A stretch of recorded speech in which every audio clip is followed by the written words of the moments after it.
And I want to welcome everyone. Good afternoon, and welcome to our BARC training webinar. We're so glad that you're here to join us and learn about the new in-house BARC. Before we begin, I do have a few items. I'm Christine Brown, the Outreach Services Librarian for the South Central Regional Library Council, and we are one of 9 multi-type library systems comprising the Empire State Library Network in New York State. We cover 14 counties, and that's 10,045 square miles. Our headquarters are in Ithaca, New York, in Tompkins County. And if you have not already seen it, you're welcome to use the closed captioning. It's available. You can click on that at the bottom, and you have some options there. Throughout the presentation, you can ask questions. We ask that you click on your raised hand response, and then we'll call on you, so you'll be able to unmute and ask your question. You can also enter your questions into the chat. We ask that you follow the SCRLC's Code of Conduct, which I will be adding to the chat shortly. The Cliff Notes version is be kind, be courteous, and be respectful. And we also hope that you are totally engaged in the program today. Our presentation will begin with Mary Carroll sharing the history of ILL at SCRLC. After that, I'm going to describe the BARC program, and then Sarah Shank, our BARC consultant, will present the details for navigating the new BARC system. Can you hear me? I can, yes. Yay. So I've been asked to speak to the history of BARC because I actually did BARC back in some very pivotal periods in South Central's history. In the 80s, though, not the 60s. Coordinating BARC was my first paying position, actually, after getting my MLIS from Syracuse. The history of BARC is very intertwined with South Central's. The public library systems had been around for a while, and by the mid-60s, the state wanted to offer more support for the academics and specials.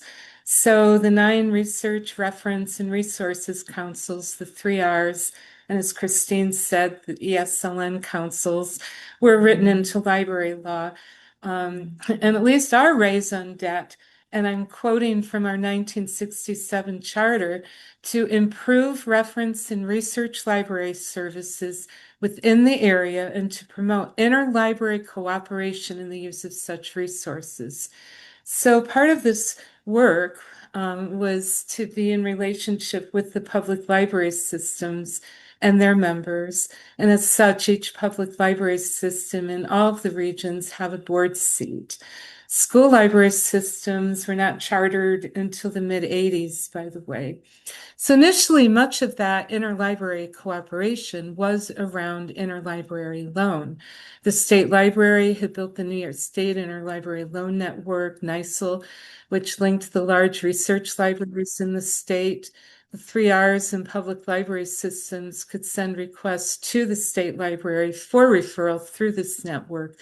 Cornell was part of NYSL, and although at that point in time South Central was physically located on the Cornell campus, ILLs from even Ithaca College had to go through NYSL to reach Cornell, and often they never got there. They were sent to one of the other research libraries farther away, like NYU.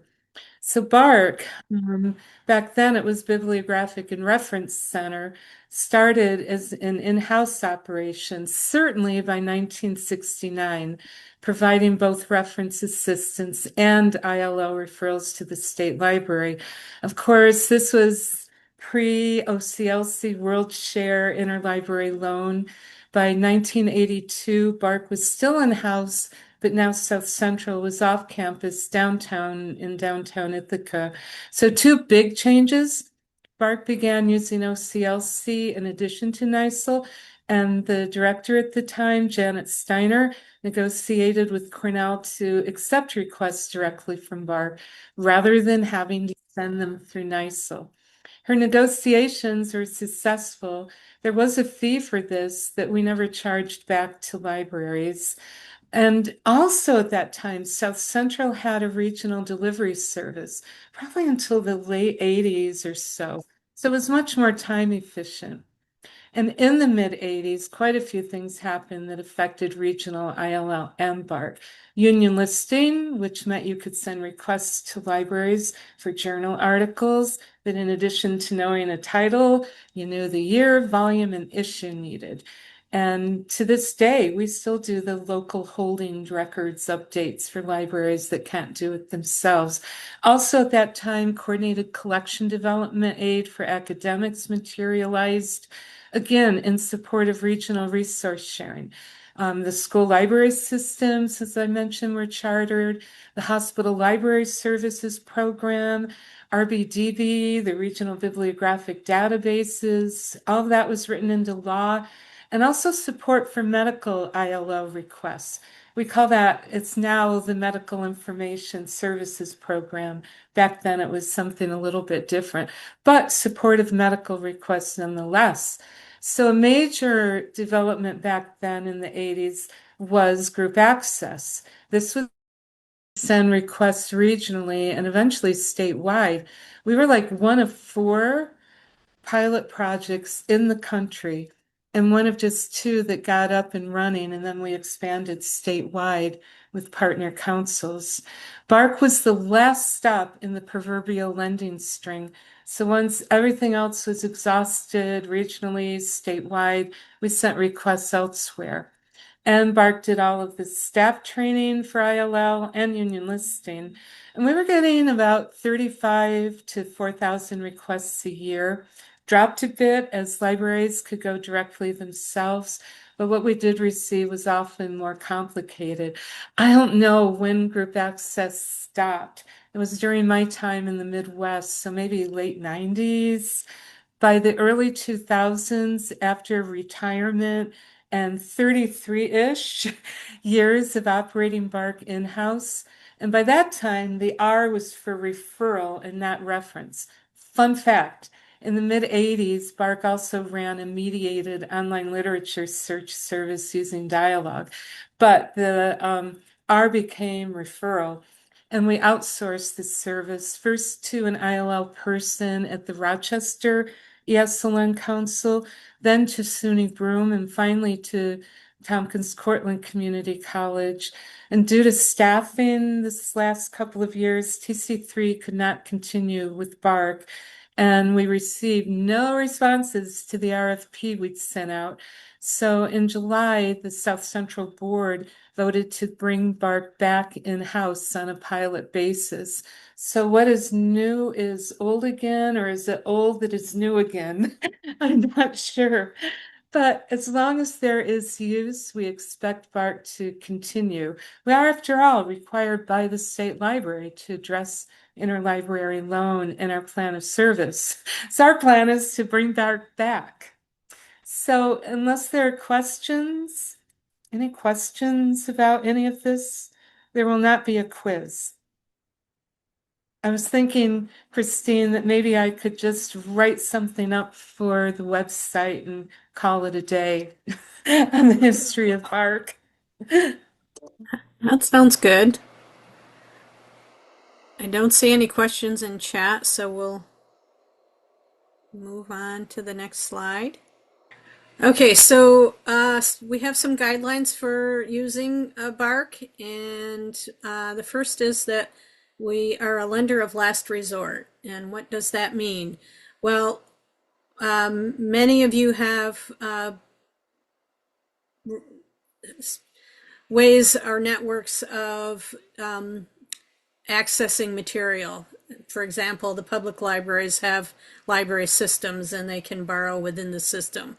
And some of you have other networks as well. So we ask that you use those networks you currently have first, and then if you're not able to find what you need for your patrons, then reach out to BARC and we will help you locate it.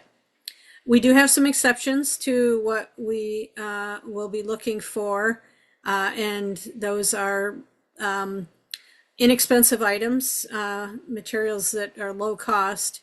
We ask that you locate or find a way to obtain them for your collection internally. Textbooks, material published within the last year, popular high demand material, special collections and non-circulating material and dissertations are also part of our exceptions. And the reason we include those as exceptions is because they're very hard, if not impossible, to locate. And we don't want to spend time looking for material that we're just not going to find. But there's many things that are not included within the exceptions that we'll be happy to help you find.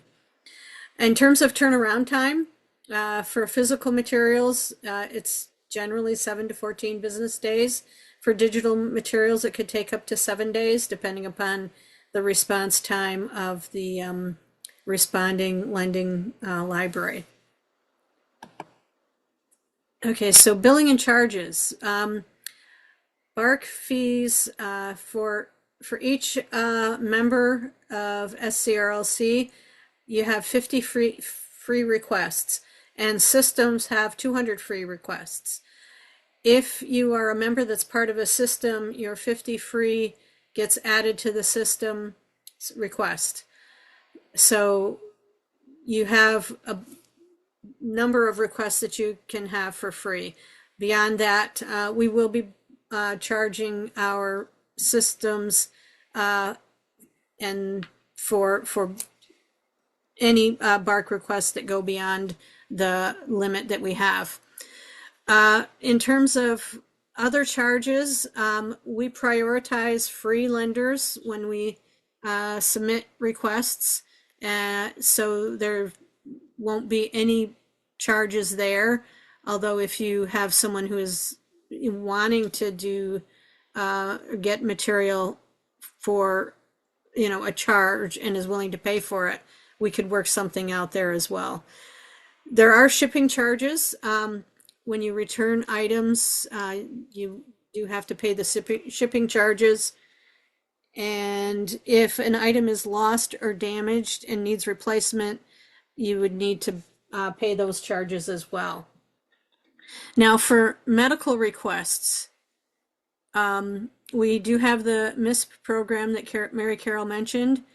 And so if you have an article or something that meets medical requirements, we can get those for you as well, and they would be at no charge because we are able to pay for those through our MISP program. And we use DocLine, but you will still use BARC. I'll be on the lookout for any that are related to medical requests and use BARC to ship them through DocLine. Okay, and then we have our Bibliographic and Referral Center guide. Sarah put together an excellent user's guide, and it has a lot of information. We'll be sharing that out after the program today. And it has abbreviated BARC guidelines, suggestions on how to receive requests from patrons, instructions on how to make requests, instructions on how to receive requests, instructions on how to renew items, instructions on how to return items, contact information if you have questions, and then there's a quick reference at the end. And Sarah's going to go through these items. So if you have any questions, I do see we have something in the chat. Okay, Sarah included a link to the guide. So if you have any questions about anything I just went over, please feel free to ask them now. Okay, I'm not seeing any hands or anything in chat, so I think we can move on to our next. And I'm going to stop share so Sarah can share her part of the slides. Sarah, you're... I know. I'm saying I'm probably muted, and then I was on a weird screen, so I was like, how do I unmute?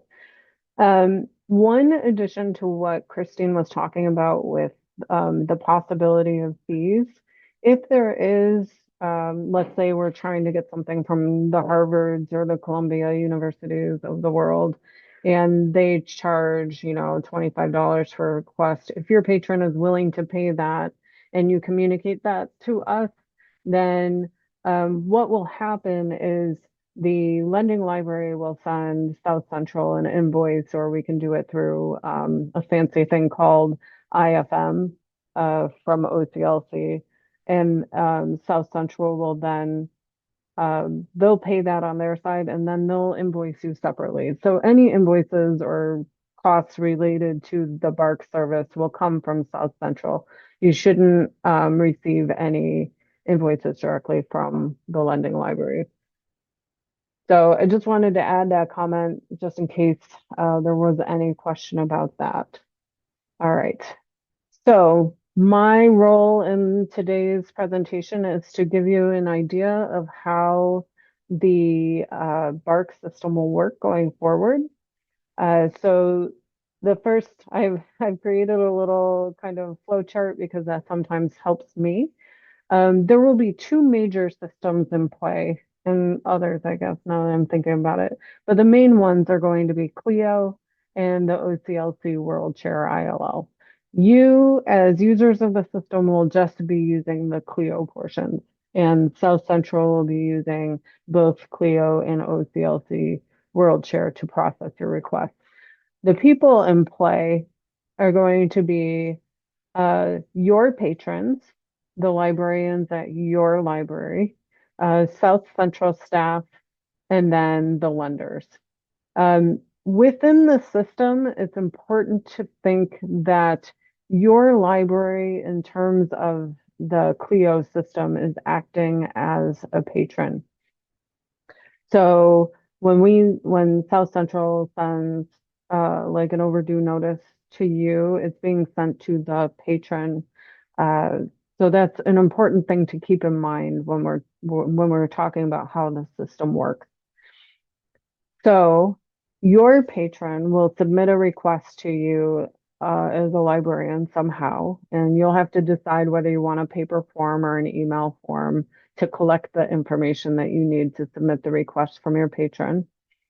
And then you as a library staff will submit the request using Clio Request and Renew.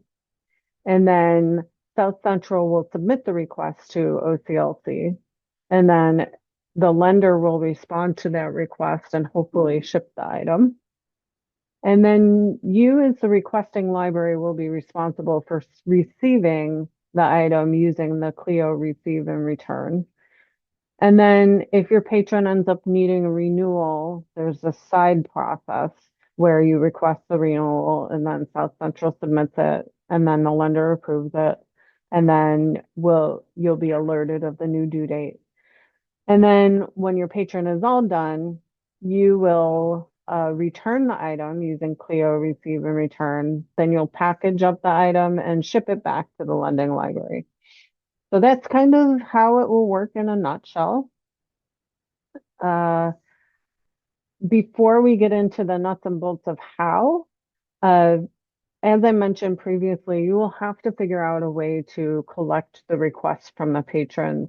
We don't want to get into the business of having your patron information in an external system that's separate from your library. So what you'll have to do is find a way to collect the information from the patrons and keep track of it, and then enter that information into our system as a library, the library as the patron. So I've set up two kind of templates that you could maybe use to do this.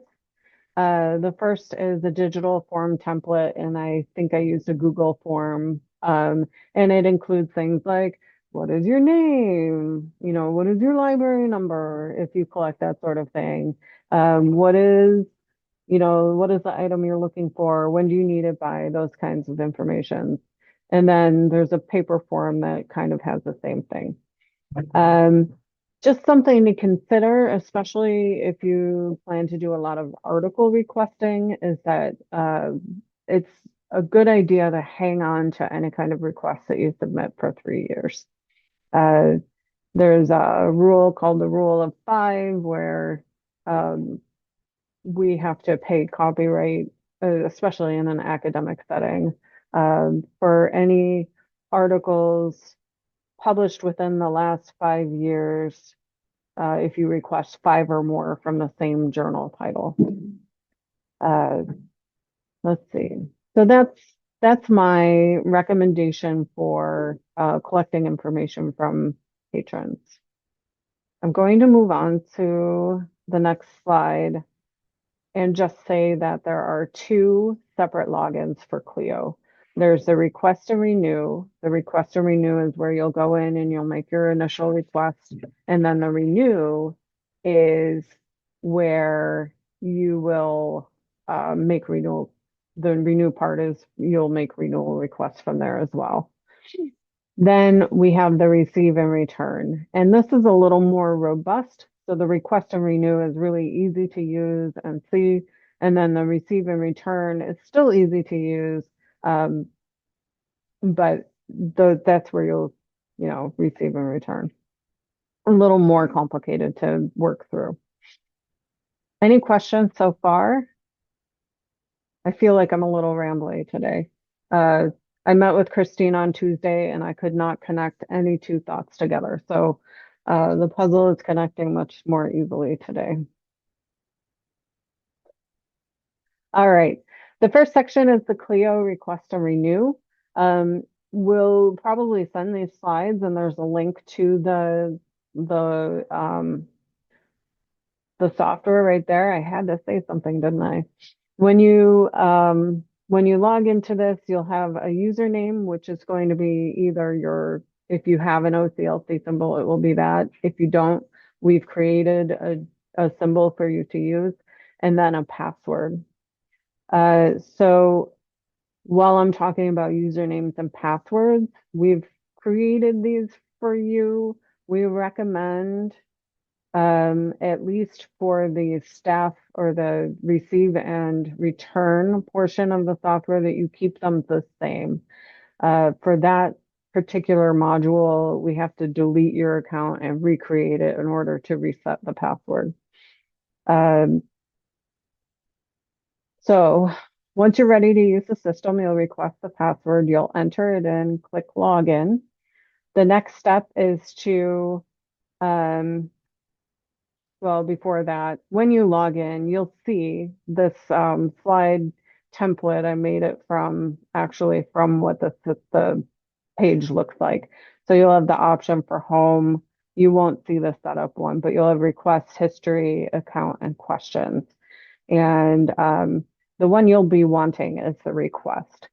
So you navigate to request. Right now we have options for new book request, which can be used for books or media.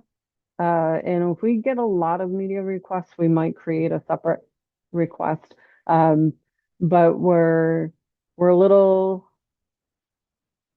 hesitant to advertise that as a sure thing because we're not sure how difficult at this point they will be to get.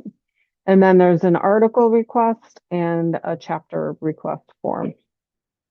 And they all include information, the bibliographic information there. So you'll go to the form, you'll fill it out, you'll hit submit, and then once you've hit submit, you can go to the history to see that your request went through. So on the next page, it will show what the request form looks like. So there's obviously the book title and author, most important thing. So they're big and red there. We're asking that if you have a specific edition, like you're looking for, the 3rd edition of something, that you put that in there. ISBN, very important to help us connect to that edition. And then the other thing that we would find useful is an OCLC number. So if you have access to First Search WorldCat, that's a good way to find an OCLC number. Or if you go to worldcat.org, you can find OCLC numbers there. But the worldcat.org has a tendency to combine records. So you have to be careful about the OCLC numbers there. But don't worry if you can't find it. We can also look that up. There's an external identifier field where you can use that as like this number here is what the request would look like if I was submitting it from my My library, we assign the request a number, and this just happens to be a number. And then you can put any notes that you would like to here. The most important thing besides the title and the author is this library ID. It should auto-populate to your library, or what we have on file as your library. So we ask that you leave this alone, and this is what will enable you to see the request on the staff side. So once you're finished filling this out, you'd hit submit, and that's pretty much it until the item arrives at your library. I have a note about article requests, and this came up at the last training, and I did not spend a lot of time configuring article requests because we were focusing more on what the physical book process would be. So if you request an article request, South Central will actually be receiving those. And they will send an email with a link to the article, and then it will be your responsibility to figure out how to deliver that article to your patron. So you'll have the option to download it and then send it another way. Like maybe you can attach articles in your ILS, or you can forward the email with the link for download to the patron also. You will also be able to see the article information, the download information on all of that in the request and renew, which we were just in, by going to the history tab. You might have to show, there's a couple different options for sorting, but this is kind of what it will look like. You'll see the request ID, the date requested, the ship date, and then you'll have the PDF URL and password over here. And then you'll also, it will expire off of the server in roughly 30 days. So you want to really strongly suggest to your users that they download the article right away and save it somewhere that they can access it again. All right. Any questions about the article request?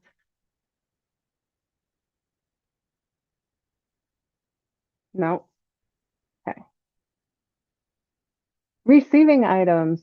So we'll receive items in the Clio receive and return.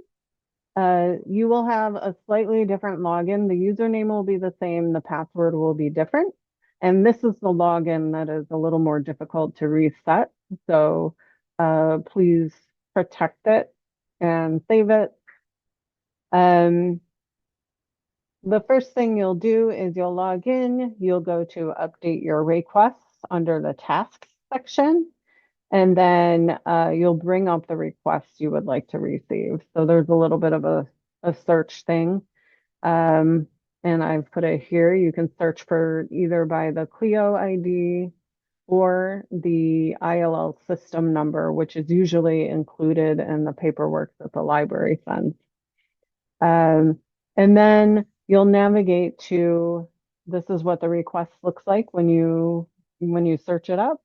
And then you'll navigate to this received loan tab on the bottom.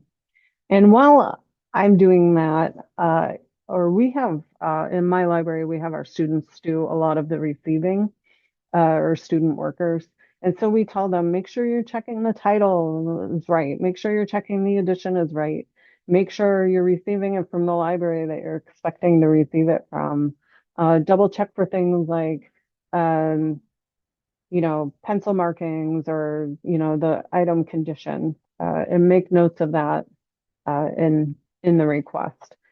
So in the user guide, there will be, I can't remember if I've added, I have plans to add a section on what to do if you receive the wrong item, or suggestions on what you can do if you receive an incorrect item, just kind of best practices in that area. All right, this is what the received loan screen looks like in real life. Any of the due dates should import. The due date that's given by the library is adjusted, so the user will have a due date that's 1 week prior. That should facilitate renewals. hopefully. Most of the things will import here. If you want to add any kind of descriptive notes like dog-eared pages, or it looks like it was stained from some water accident, or what else happens, the highlighting and the writing in the book. I have a fun story about that if anybody ever wants to hear it. You can put that here. And then you have the ability to print a book strap or print a label, and you can also send a notice. So if you send a notice, the person that's going to get the notice is you as the librarian. Now you might decide that's the kind of notice that you want to send to your patron, and that's fine. You can just forward it on to them. But this is where it's important to realize that your library is the patron for the BARC system. Once you have all of this set up, you can click update, and then we'll talk about what printing. So once you hit update, it automatically sends the print to this little printouts screen at the top. And then you just print yours, or you print them all, whichever works best for your situation. The important thing to remember about the printing is that it will prompt your browser to make a pop-up. And if you have pop-ups blocked, that might be a problem. So you just want to make sure that Clio is allowed to create pop-ups. And then once you hit print, it will bring up a print dialog box right away, and you just send it to the printer. I have a tendency to like to save things to PDF and then print them in a batch. You can choose to do that too. There's lots of different ways. All right. Renewing, since it's in the same little module. Oh no, we're going back to the request and renew module. I'm sorry. So the first thing you'll do for renewals, oh, before I go there, does anybody have any questions about receiving? I'm like a train on a track. It's hard for me to remember to stop and ask if anyone has questions. If you do, pop them in the chat, or no questions, crickets. Okay. So for renewing, we'll go to the request and renew. You'll navigate to your history up here. And then these are the different filters you have. So there's one that's on loan. There's an on loan filter, either by that filter or sort by. And then it will show you the things that are on loan, and it's really easy. You just press this blue button to make the renewal request. And actually, if you're not hovering over it, I think it's blue text with the white background and blue outline. But you click on that and it sends the request. It sends an alert to South Central, and then they'll process the renewal request.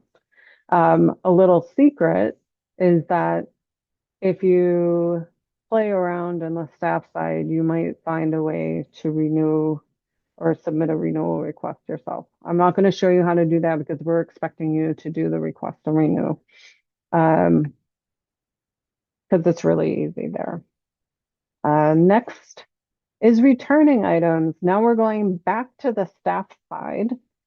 And I think the most confusing part about this whole thing is going to be remembering, is this the staff side or the patron side, or which login do I need to go to? Hopefully by calling them Clio receive and return, or receive, renew and request and renew, will make it a little more clear. What you'll do is you'll log back into the staff side, and you'll go back to the tasks and the update my request, the same place we went to do the receiving.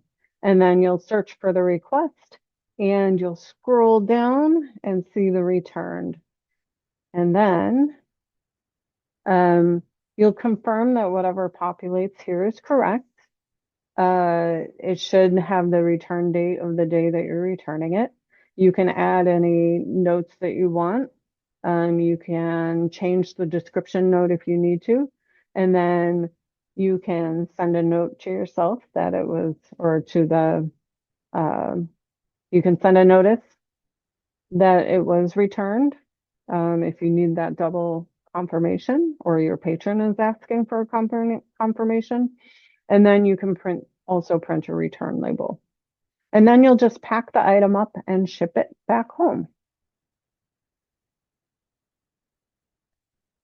So we understand this is a lot of information all at once, and you might find yourself completely lost, and that's okay. We're here to help.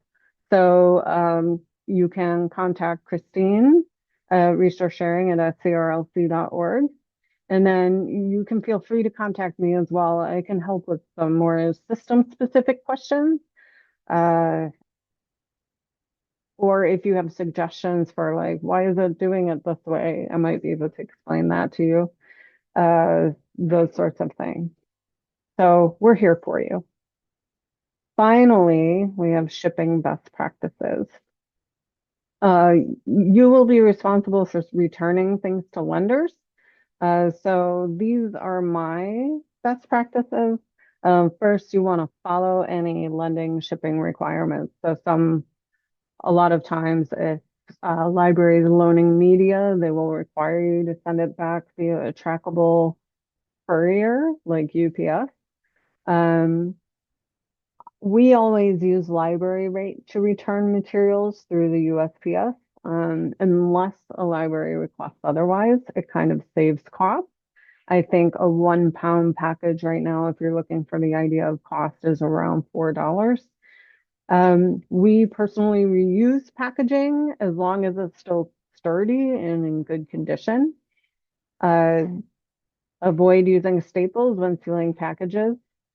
Strong packing tape should be enough to keep everything inside. I can't tell you how many times I've cut my hands, opening a box or a bag with staples in it.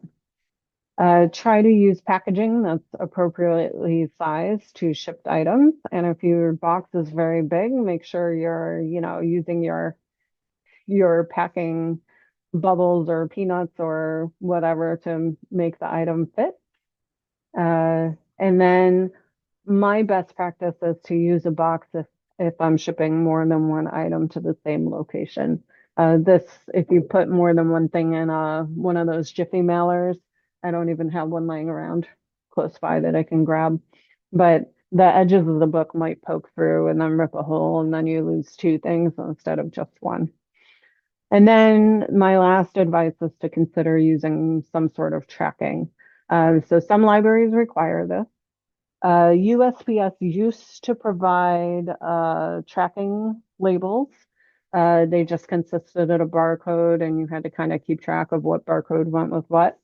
But I don't think they're providing those anymore. There are some library services, BARC, I think is what comes to mind, that might be able to provide the labels. You can also investigate third-party shipping systems like Click and Ship or Postage.com, or we used Panda Postage, located up in Syracuse for a while. And the nice thing about Panda Postage is you can send them money up front and then spend it down and then add more money. So you kind of can control the cost a little more. So do any of you have kids that like to lay in giant boxes and read their books? It was one of my favorite things that my kids used to do. I had one that used to like to lay around in laundry baskets, and one that used to like to lay around in cardboard boxes. So that's all I've got for you. Happy to answer any questions or hear what your thoughts are on the process. And if you're excited to get started, or you have people that need things, please reach out to resource sharing at southcentral.org. That should say it for your credentials. So back to you, Christine. I'll stop sharing. Maybe. Great. Well, thanks, Sarah. And if anybody has any questions, please feel free to enter them. I am going to share a link to an evaluation form. We have one more training session next week that we have scheduled, and